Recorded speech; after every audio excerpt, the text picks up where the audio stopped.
오늘 주실 하나님 말씀 예레미야서 15장입니다. 우리 같이 찾아보겠습니다. 구약성경 예레미야서 15장. 저희는 우리 매일 성경 가지고 함께 묵상하고 또 말씀도 같이 나누고 있습니다. 예레미야서 15장 10절에서 마지막 21절까지 오늘 본문입니다. 함께 찾아보겠습니다. 찾으신 줄 알고 제가 받들어 읽겠습니다. 내게 재앙이로다. 나의 어머니여, 어머니께서 나를 온 세계를 다투는 자와 싸우는 자를 만날 자로 낳으셨도다. 내가 구워주지도 아니하였고 사람이 내게 꾸이지도 아니하였건만은 다 나를 저주하는도다. 여호와께서 이르시되 내가 진실로 너를 강하게 할 것이요 너에게 복을 받게 할 것이며 내가 진실로 내 원수로 재앙과 환난의 때에 내게 강구하게 하리라. 누가 능히 철 곧 북방의 철과 놋을 꺾으리요. 그러나 내 모든 죄로 말미암아 내 국경 안의 모든 재산과 보물로 값없이 탈취를 당하게 할 것이며 내 원수와 함께 내가 알지 못하는 땅에 이르게 하리니 이는 나의 진노의 맹렬한 불이 너희를 사르려 함이라. 여호와여 주께서 아시오니 원하건대 주는 나를 기억하시며 돌보시사 나를 박해하는 자에게 보복하시고 주의 오래 참으심으로 말미암아 나로 멸망하지 아니하게 하옵시며 주를 위하여 내가 부끄러움 당하는 줄을 아시옵소서. 만군의 하나님 여호와시여, 나는 주의 이름으로 일컬음을 받는 자라. 내가 주의 말씀을 얻어먹어 싸우니 주의 말씀은 내게 기쁨과 내 마음의 즐거움이오나 내가 기뻐하는 자의 모임 가운데 앉지 아니하며 즐거워하지도 아니하고 주의 손에 붙들려 홀로 앉사오니 이는 주께서 분노로 내게 채우셨음이니이다. 나의 고통이 계속하며 상처가 중하여 낫지 아니하면 어찌 됨이니이까. 주께서는 내게 대하여 물이 말라서 속이는 시내 같으시리이까. 여호와께서 이와 같이 말씀하시되 내가 만일 돌아오면 내가 너를 다시 이끌어 내 입에 세울 것이며 내가 만일 헛된 것을 버리고 귀한 것을 말한다면 너는 나의 입이 될 것이라. 그들은 내게로 돌아오려니와 너는 그들에게로 돌아가지 말지니라. 내가 너로 이 백성 앞에 견고한 놋성벽이 되게 하리니 그들이 너를 칠지라도 이기지 못할 것은 내가 너와 함께하여 너를 구하여 건짐이라. 여호와의 말씀이니라. 내가 너를 악한 자의 손에서 건지며 무서운 자의 손에서 구원하리라. 아멘. 우리 지난주에 여름 성경학교를 은혜 가운데 잘 보냈습니다. 많이 또 산지별로 함께 참여해서 우리 간식으로 또 저녁으로 섬겨주셔서 감사합니다. 학생들 우리 여름 성경학교를 하면서 이렇게 제가 보니까 우리 중고등부 학생들이 우리 유치부 또 유년부 학생들의 도우미로 섬기는 모습을 보았습니다. 이번에 보니까 유치부 아이들이 많이 왔던데요.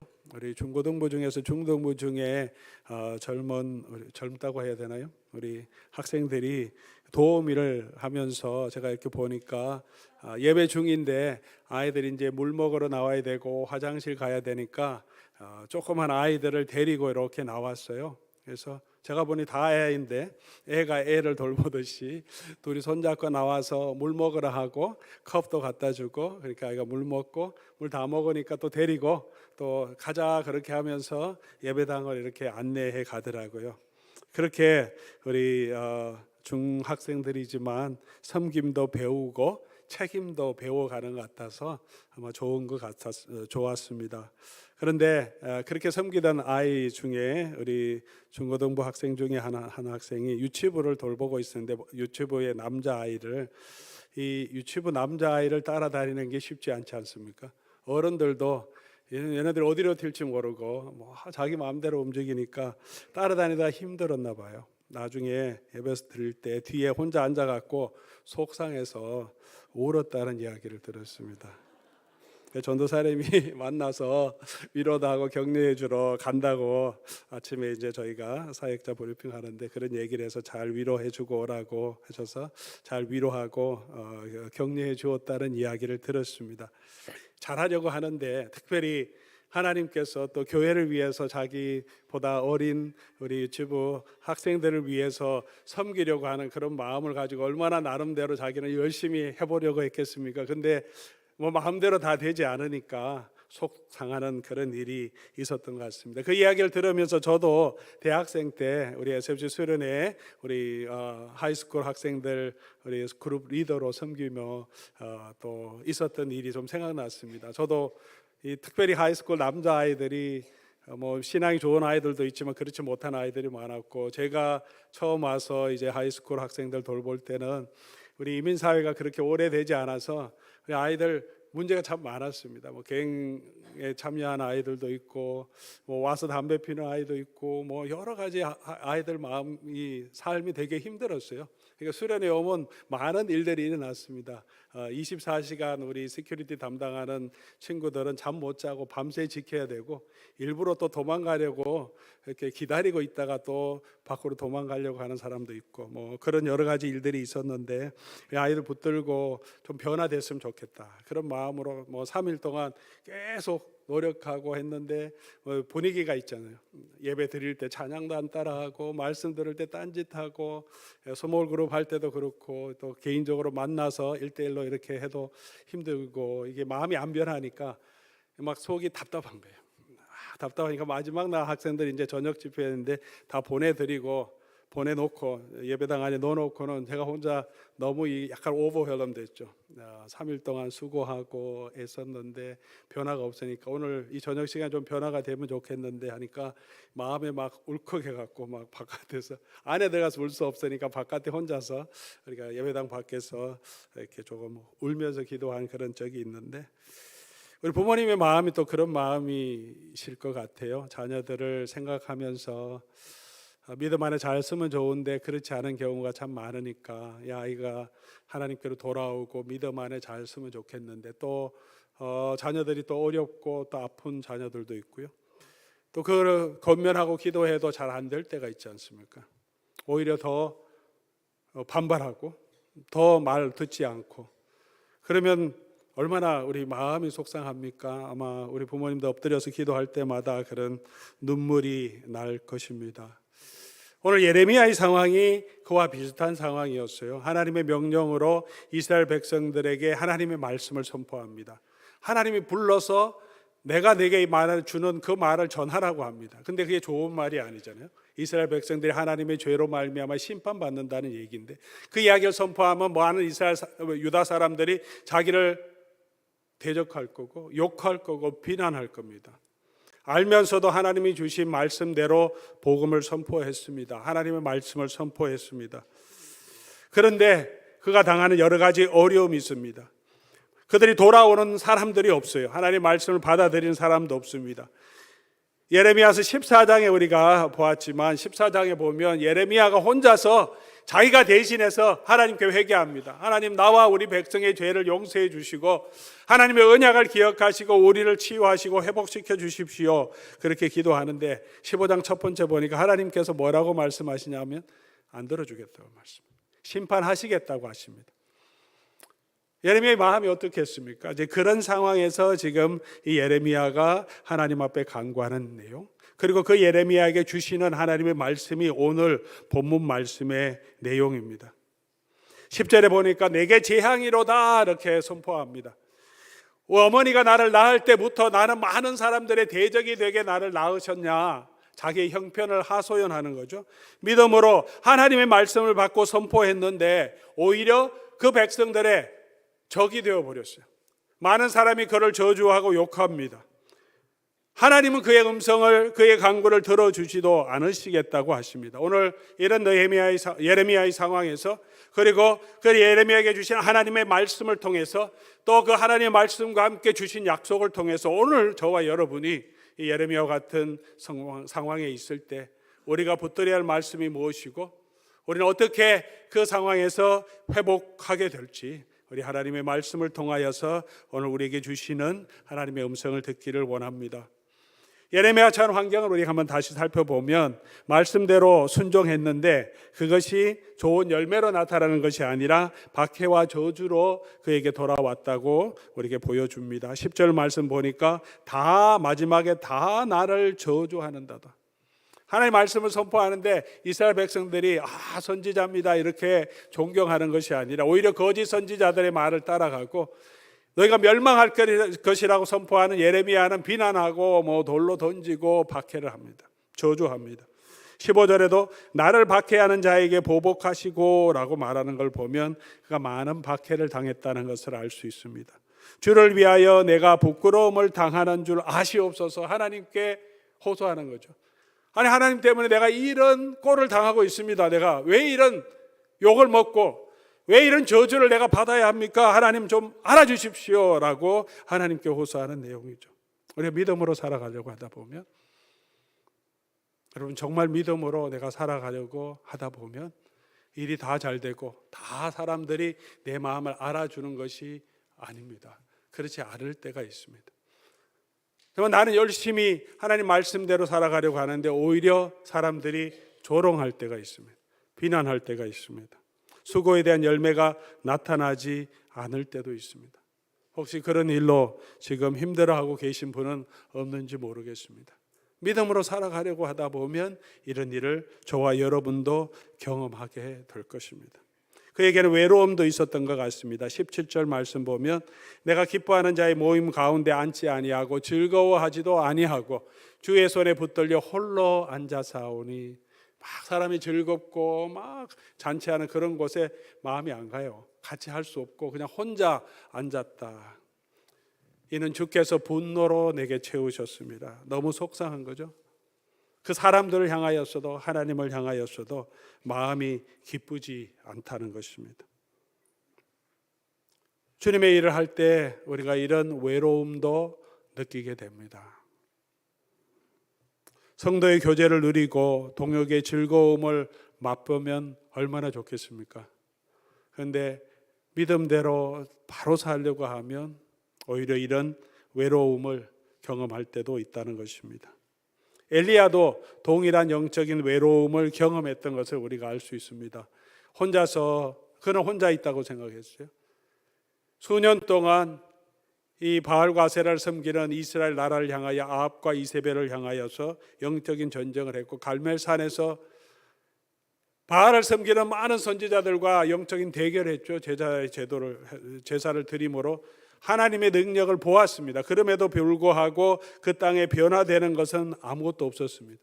아합과 이세벨은 여전히 국권을 가지고 있고요. 권력을 가지고 있고 이스라엘 백성들이 하나님께로 돌아오는 것이 아니라 그때는 다 하나님 앞에 엎드려 놓고는 돌아가니까 다 잊어버린 것 같습니다. 그를 죽이려 하고 하는 이세벨의 음모만이 그를 위협합니다. 도망가서 광야로 걸어갈 때 또 호렙산에 이르렀을 때 내가 어찌하여 여기 있느냐 하나님 말씀하시니까 하나님을 향하여 섬기는 사람은 아무도 없고 나밖에 없습니다 라고 엘리야가 고백합니다. 오늘 이 시대에도 하나님 말씀대로 살아가려고 한다면 또 그렇게 살아가려고 애쓰고 계시다면 우리도 그런 외로움을 느낄 때가 많을 것입니다. 나와 같은 마음을 가지고 같이 힘을 합해서 교회를 위해서 복음을 위해서 말씀대로 제대로 살아가 보려고 하는 그런 사람들은 많이 없고 다 세상의 풍조 따라서 자기 편한 것 따라서 그렇게 자기 아니며 구하며 살아가는 것 같고 답답하고 속상할 때가 많이 있을 것입니다. 18절 보니까 이 예레미야에게는 또한 그런 영적인 고독뿐만이 아니라 육체의 상처가 있었던 것을 알 수 있습니다. 18절 보니까 나의 고통이 계속하며 상처가 중하여 낫지 아니하면 어찌 되매니까.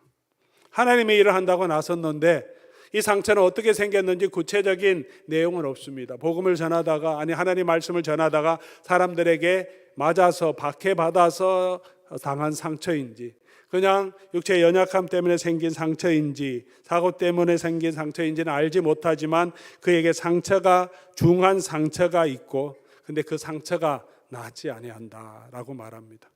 주의 일을 해야 하는데 마음도 힘든데 몸도 아프다는 거죠. 상처가 중한데 낫지 않는다. 낫지 않는다고 하는 그 고백 안에는 하나님께서 치유해 주시도록 기도했는데 왜 고쳐주지 아니하십니까? 라는 하소연도 이 안에 담겨 있는 것 같습니다. 오늘 저와 여러분들도 아마 육체의 질병을 가지고 계신 많은 분들이 계시잖아요. 고통 가운데 계신 분들 계시고 계속 기도하고 있고 저도 기도하고 있는데 잘 낫지 않을 때, 그리고 그 상처가 심하지 않으면 괜찮은데 중한 상처가 계속될 때 참 마음이 낙심될 때가 많이 있습니다. 바울도 육체의 가시를 언급합니다. 육체의 가시 곧 사탄의 가시가 내 안에 있다. 많은 학자들이 이야기하기를 이것은 뭐 항상 있는 건 아니지만 그것이 가끔씩 나타나서 그 상처가 나타날 때 사람들이 바울을 업신여길 수 있는 그런 육체의 연약함이라고 말합니다. 여러 학자들이 이 질병이 무엇이었을까 많이 추측하는데 어떤 분은 아마 간질병이 아니었을까라고 제시하는 분도 있습니다. 구체적인 건 알지 못하죠. 사도 바울이 항상 교회에 가서 고린도든 갈라디아든 어느 곳에 가서 복음을 전할 때든지 두려움으로 서 있다라고 말합니다. 사람들이 나를 업신여기지 않고 오히려 천사같이 대해줬다라고 말하면서 굉장히 감사하는 이야기를 하고 있습니다. 만약 이런 질병이 있었다면 복음을 전하든 복음을 전하지 않든 그 속에 아마도 심한 박해로 인하여 그 고문의 후유증 같이 그의 몸에서 그런 발작 증상이 있었다면 사람들 앞에 서 있을 때 복음을 전하는 자의 모습이 얼마나 사람들이 업신여길 수 있는 상황이었겠습니까? 자기도 민망할 뿐만이 아니라 그 고통이 얼마나 심했겠습니까? 하나님께 그렇게 해서 3번이나 간구했다 그럽니다. 육신의 가시가 뭡니까? 찌르는 거죠. 찌르는 거, 계속 찌르는 거죠. 그리고 사단의 가시라고 말합니다. 영적으로 방해되는 거죠. 사단이 나를 찌르는 것처럼. 제거해 주기를 3번이나 기도했는데 하나님께서 마지막에 확실하게 얘기하시죠. 안 고쳐주겠다. 내 은혜가 족하다 그러십니다. 그 후에 사도 바울은 그러면 이런 고통이 없었겠습니까? 아니죠. 고쳐주시지 않았으니까 그 고통을 안고 평생을 살아야 했습니다. 다시 복음 증거할 때 또 다른 곳에 갔을 때 그런 발작 증상이 나올 수 있었고 그걸 감당해야 됐고, 그러면 그 다음에 다시 나타날 때는 하나님의 은혜가 좋게 해서 안 아팠을까요? 아니죠. 동일한 아픔이 그대로 있는데 하나님이 족하는 은혜를 기억하며 버텨낸 거겠죠. 내게 주시는 자 안에서 능히 그것을 감사함으로 그렇게 받아들이고 같은 거겠죠. 평생 그렇게 살아냈습니다. 사랑하는 교우 여러분, 지금 우리를 고통스럽게 하는 질병, 우리에게 있는 상처가 치유되지 않을 때 저와 여러분은 어떤 반응을 하고 있습니까?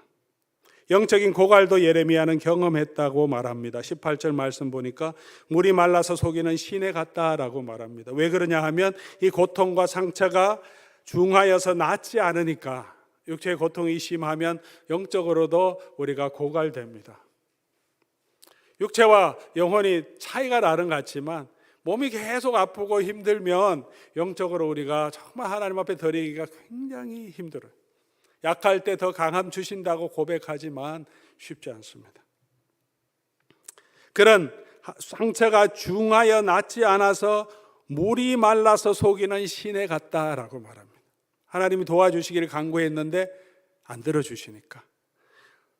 우리가 팔레스틴 지방에는 비가 오면 물이 흐르다가 이제 우기가 지나면 물이 흐르지 않는 그런 촌들이 많습니다. 물이 조금 흐르기도 하고 너무 가물면 다 말라버리는 거죠. 동물들이 강을 보고 물이 흐르는 그 개울을 보고 물이 있을까 해서 내려가죠. 근데 가보니까 어떻게 하면 물이 없어요. 그런 상황을 지금 표현하는 거죠. 하나님을 찾아서 나를 도와주십시오 하면서 하나님 앞에 나아갔는데 하나님의 은혜로 회복되지 못하고 영혼은 점점 고갈되어 있는 상태다. 그렇게 고백합니다. 아마 저와 여러분 누구나 이런 영적인 고갈을 느낄 때가 있을 것입니다. 하나님의 은혜에 있으면 어떤 고난도 우리가 이길 수 있을 텐데 실제로 우리의 삶에서 영적인 충만보다는 영적인 고갈을 경험할 때가 더 많이 있습니다. 그래서 이 공동체가 참 중요합니다. 한 성도가 또 한 우리 지체가 영적으로 힘들어할 때 주변에서 함께 위로해주고 격려해주고 도와줘야 이런 외로움에서 이길 수 있기 때문에, 그래서 교회 공동체가 참 중요합니다. 포도원 사역이 너무 중요한 사역이고요, 한 사람을 세울 수 있는 귀한 사역이기 때문에 그렇습니다. 교회 특별히 리더가 더 영적인 고갈을 경험할 때가 많습니다. 여러분도 힘드시겠지만요, 포도원을 맡고 있고 또 어떤 위원회를 맡고 있고 또 교회를 맡고 있는 장로님들이 더 외롭고 힘들 때가 많습니다. 일을 해보면 그렇습니다.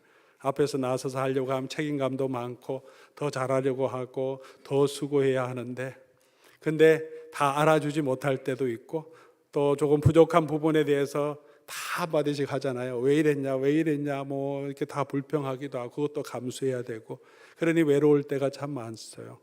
그 마음을 다 설명할 수 없을 때도 있고, 그럴 때 공동체가 참 중요하죠. 위로해주고 격려해주고 붙잡아줘야 우리가 이런 지도자들이 잘 설 수 있죠. 목회자도 마찬가지고요. 이런 상황 가운데 있을 때 하나님은 예레미야에게 뭐라고 말씀하십니까? 오늘 우리에게 주시는 말씀이 아니겠습니까? 우리도 그런 상황에 빠질 수 있는데 하나님은 그런 예레미야에게 뭐라고 말씀하시냐 하면 19절 말씀이죠. 우리 19절 말씀 우리 같이 한번 읽어봅시다. 19절 시작. 여호와께서 이와 같이 말씀하시되 내가 만일 돌아오면 내가 너를 다시 이끌어 내 앞에 세울 것이며 내가 만일 헛된 것을 버리고 귀한 것을 말한다면 너는 나의 입이 될 것이라. 그들은 내게로 돌아오려니와 너는 그들에게로 돌아가지 말지니라. 뭐라고 말씀하십니까? 너는 내게로 돌아오면, 아니 지금 예레미야가 하나님을 떠났습니까? 예레미야가 거짓을 말하고 있습니까? 하나님이 주신 그 말씀을 가서 전했다가 지금 고난을 당하고 있어요. 외로움을 당하고 있어요. 저주를 받고 있어요. 사람들의 박해를 받고 있는데 여호와께서 예레미야에게, 유다 백성이 아니라 예레미야에게 돌아오라고 말합니다. 내게로 돌아오면 내가 너를 세워주겠다. 무슨 말씀입니까? 예레미야도, 아무리 예레미야라도 하나님의 은혜가 필요하고 예레미야도 다시 회복되기 위해서는 하나님께로 돌아가야 합니다. 하나님의 은혜가 필요하지 않는 사람은 아무도 없다는 것입니다. 여호와를 의지하지 않고는 우리가 이런 영적인 가뭄에서, 이런 좌절감에서, 이런 상처에서 회복될 수 있는 사람은 아무도 없습니다.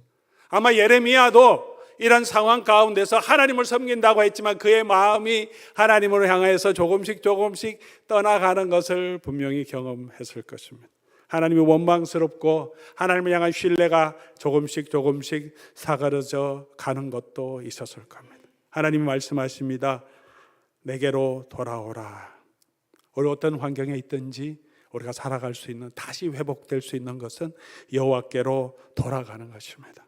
돌아가려면 어떻게 해야 합니까? 교만을 버려야 합니다. 돌아가려면 내가 하나님의 은혜가 필요하다는 사실을 인정해야 합니다. 하나님의 은혜가 없이는 살아갈 수 없음을 내가 인정해야 합니다. 우리 모두가 바로 내가 여호와께 돌아가야만 살 수 있는 자임을, 유다 백성들이 아니라 예루살렘 거민들만이 아니라 나도 여호와께로 돌아가야 살 수 있는 자임을 내가 인정해야 합니다. 이 유다 백성들 때문에 아니라 내가 하나님 앞에 범죄함으로 하나님을 떠나가고 있다는 사실을 나도 인정해야 합니다.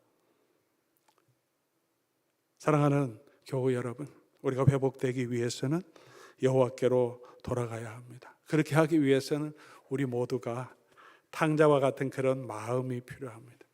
큰아들이 아니라 둘째 아들 같은 마음이 필요한 거죠. 큰아들은 돌아오지 않습니다. 그 마음이 아버지와 함께 있지만 아버지를 향해 떠나 있습니다. 아버지의 기쁨을 알지 못합니다.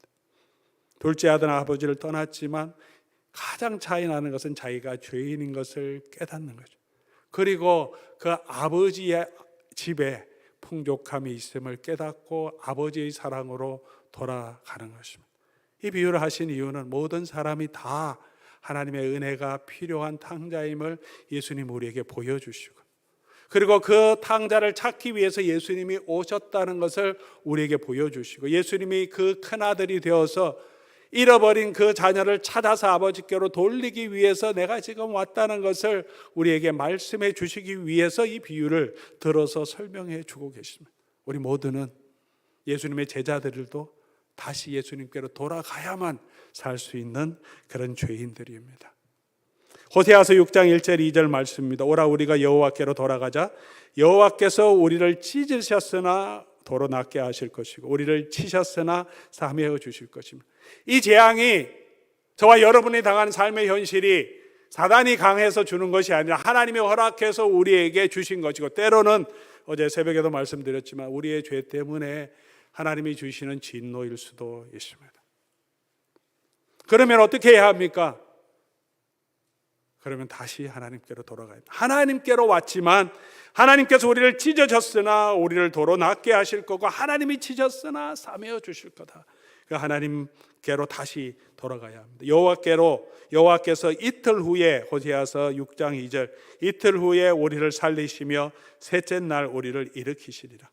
돌아가면 바로 치유가 되지 않더라도 이틀 후 바로 곧 얼마 지나지 않아서, 저와 여러분이 여호와께로 돌아가면 바로 다 치유되지는 않더라도 얼마 지나지 않아서 여호와께로 돌아가면 3일, 이틀, 3일 지나면 주 하나님께서 저와 여러분을 치유하시고 회복해 주시겠다고 약속하셨습니다. 사랑하는 교우 여러분, 조금 시간이 걸릴지라도 우리가 주께로 돌아갈 때 하나님께서 우리에게 주시는 치유와 회복을 경험하게 될 것입니다. 우리가 돌아가야 하는 이유는 복을 얻기 위해서가 아니라 그것이 마땅한 길이기 때문에 그렇습니다. 물론 하나님께서 축복을 약속해 주셨습니다. 내가 너를 강하게 하겠다, 너 성벽같이 되게 해주겠다, 내가 너를 구원해 주겠다 약속해 주셨습니다. 그 약속을 믿고 돌아가야 합니다. 그러나 그렇지 않을지라도 우리는 하나님께로 돌아가는 것, 창조주 하나님께로, 우리를 구원하신 그 하나님께로 돌아가는 것이 마땅합니다. 여호와의 유월절이라는 찬송이 있죠. 찬양이 있습니다. 지극히 높은 주님의 나 지성소로 들어갑니다. 세상의 신을 벗고서 주 보좌 앞에 엎드리리. 내 주를 향한 사랑과 신뢰가 사그러 갈 때 하늘로부터 이곳에 장막이 임하네. 여호와께로, 여호와의 지성소로 나아갈 때 하나님께서 저와 여러분에게 다시 소망을 주시고 우리의 예배가 회복되게 해주신다고 약속해 주십니다. 사랑하는 교회 여러분, 우리에게 그런 지성소가 있습니까? 우리가 어려울 때 상담자도 필요하고, 우리가 육체의 질병이 있을 때 의사도 필요하고, 영적인 문제가 있을 때 도와주는 목사도 필요합니다. 그러나 상담자가, 의사가, 목사가 우리의 모든 문제를 해결해 줄 수는 없습니다. 우리의 상처와 우리의 아픔을 정말 치유하고 만지시는 우리 하나님의 은혜를 경험하지 않으면 우리가 온전하게 회복될 수 없습니다. 그러기 위해서는 저와 여러분이 이 하나님의 은혜를 만나는 지성소가 필요합니다. 그 하나님의 지성소는, 그곳에는 예수 그리스도의 보혈의 은혜가 있는 곳이고, 하나님을 만나는 곳이고, 하나님의 은혜를 경험하는 곳이고, 하나님의 영광을 보는 곳입니다. 사랑하는 성도 여러분, 저와 여러분이 그렇게 하나님을 만나는 지성소가 있습니까? 이 땅을 살아가는 동안 저와 여러분은 하나님께 나아가서 우리의 모든 답답함, 우리의 상처, 아픔을 내어놓고 하나님의 은혜 가운데 앉아있는 그런 자리가 있습니까? 개인적으로 우리가 하나님 앞에 나아갈 수 있지만 그 가장 중요한 자리가 바로 예배의 자리죠. 이 예배로 나올 때, 예배 가운데 하나님께 우리의 모든 간구를 아뢰고 하나님이 주시는 그 은혜 위에 서 있는 자리입니다. 저와 여러분이 하나님께로 나아가서 조용하게 기도할 때, 기도하는 그 자리가 우리 지성소가 될 것입니다. 장소는 중요하지 않겠죠. 집에서, 골방에서, 야외에서, 어느 곳에 있든지 이 예배 시간 가운데도 내가 하나님 앞에 나아가나, 나의 모든 답답하고 억울하고 분하고 내 속에 있는 모든 상처를 내어놓고 하나님의 은혜 가운데로 나아가는 그런 지성소가 저요 여러분에게 필요합니다. 그곳에서 우리 하나님의 은혜를, 예수 그리스도의 사랑을 만나게 될 때 주께서 우리를 치유하시고 다시 회복시켜 주실 것입니다. 그 예레미야에게 약속하신 그 약속이 무엇입니까? 내게로 돌아오면 하나님께서 약속하신 게 무엇입니까? 첫 번째가 다시 하나님께서 예레미야에게 주신 사명을 감당하게 하십니다. 여기에 복음의 역설이 있습니다. 그 사명 때문에 예레미야가 지금 힘들습니다. 하나님이 주신 사명 때문에 고생하고 있어요. 아니 가만히 놔두면 예레미야가 이런 고생을 하지 않을 건데, 예레미야를 하나님 불러서 내가 내 입에 주는 이 말씀을 전하라고 해서 가서 전하다가 이렇게 어렵고 힘들고 상처도 입고 외로움도 당하고 저주도 박해도 당하고 있습니다. 하나님이 우리에게 약속해 주신 겁니까? 내게 돌아오면 내가 그 모든 고난으로부터 치유함을 주고 회복을 주고 편안하고 잘 먹고 살겠다, 그렇게 약속하지 않습니다. 하나님이 우리에게 회복을 주신 그 이유는 돌아오면 너의 그 모든 상처에서, 힘들고 어려운 삶에서 회복해서 내가 내게 주신 그 사명을 잘 감당할 수 있도록 다시 세워주겠다라고 약속하십니다. 그것이 진정한 영적인 회복입니다.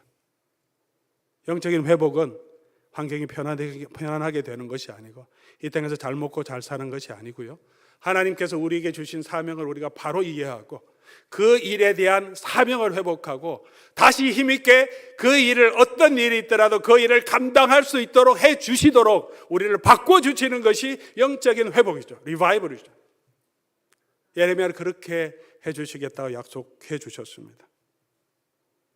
하나님은 저와 여러분에게 우리의 삶의 환경에 어려움을 제거해 주시고 넓은 길을 허락해 주시겠다고 약속하지 않으십니다. 좁은 길을 가지만, 그 외로운 길을 가지만, 고난의 길일지라도 그 일을 감당할 수 있도록 힘과 능력을 주시겠다고 우리에게 약속해 주시는 것입니다. 그것이 생명으로 인도하는 길이기 때문에 그렇습니다. 사도 바울이 육체의 가시 그대로 안고 있었지만 내가 내게 주시는 그 은혜가 족하다는 그 말씀을 붙들고 또 이런 고난이 있을 때 이겨냅니다. 하나님의 은혜를 붙들고 이겨냅니다. 하나님이 바울에게 주실 그 사명, 하늘나라의 면류관을 바라보고 하늘에서 주실 상을 바라보고 이겨내고 버텨내게 하십니다. 바울이 고백하죠. 내 능력이 아니라 내 속에 있는 예수 그리스도로 인하여 이 일을 하게 되었다고 말합니다. 그런 사람은 하나님은 견고한 놋 성벽이 되게 주시겠다고 말씀하십니다. 이 당시의 놋은 가장 강력한 금속이죠. 뚫을 수 없는 것입니다. 돌로 만든 것은 깨질 수 있지만 놋 성벽은 깨질 수 없습니다. 그런 견고한 성읍이 되게 해 주시겠다고 약속해 주셨습니다. 예레미야가 그렇게 견고한 사람이 되는 것이 아니라 오늘 본문 말씀을 다 보면 내가 너와 함께 하기 때문에, 내가 너의 백이 되어주기 때문에 너가 견고한 성읍이 되겠다고 하십니다. 이것이 복음의 능력이죠. 저와 여러분이 강해서가 아니라 우리가 예수 그리스도 안에 있기 때문에 그 예수 그리스도의 능력이 우리를 강하게 하는 것입니다. 여기 종이가 있습니다. 종이 너무 약하죠. 펜으로 찌르면 다 뚫립니다. 찢으면 찢어집니다. 그런데 이 종이가 단단한 벽 뒤에 붙어 있으면 찢어지지도 않고 뚫리지도 않습니다. 종이는 아무것도 아니지만 이것이 어디에 붙어 있느냐에 따라서 견고한 놋성벽이 될 수 있죠. 놋성벽에 붙어 있으면, 저와 여러분이 하나님께 붙어 있으면 우리 속에 있는, 우리는 연약하지만 우리가 사방으로 쌓임을 당하여도 쌓이지 않고 거꾸로 뜨림을 당하여도 넘어지지 않는 것은 질그릇 같은 이 몸에 예수 그리스도, 보배 대신 예수 그리스도가 있기 때문에 내게 능력 주시는 자 안에서 사도 바울은 모든 것을 할 수 있다고 고백합니다. 우리는 아무것도 아니지만 우리가 그리스도께 붙들리면 그리스도께서 우리를 붙들어 주시면 이 모든 세상에 우리 원수의 손에서 저와 여러분을 구원해 내신다고 약속해 주셨습니다. 그것이 20절, 21절의 약속이죠. 너를 칠지라도 이기지 못한다.